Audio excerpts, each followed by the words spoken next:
சில சூழ்நிலைகள் நம்முடைய வாழ்க்கையிலே நாம் சந்தித்து கொண்டிருக்கிறோம்னா அதை நம்மோடு பேசுறாரு.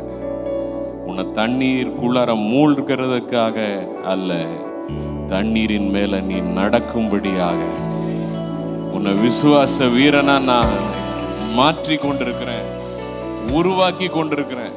இந்த பட்டாம்பூச்சி ஒரு புழுவாதான் வாழ்க்கையை தொடங்குது. ஆனால் அது மண்புழு கிடையாது. அந்த புழு கொஞ்ச நாள்ல ஒரு கூட்டு புழுவாய் மாறுகிறது.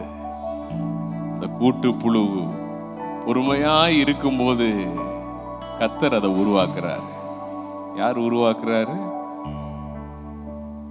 அது ஒன்றும் உருவாக்கிக்கல, இறகுகளை கர்த்தர் உருவாக்குறாரு. ஒரு நாள் அந்த கூட்டு புழு வண்ணத்து பூச்சியாய் பறக்கிறது. சொல்ற, நீ பொறுமையா இருக்கணும்.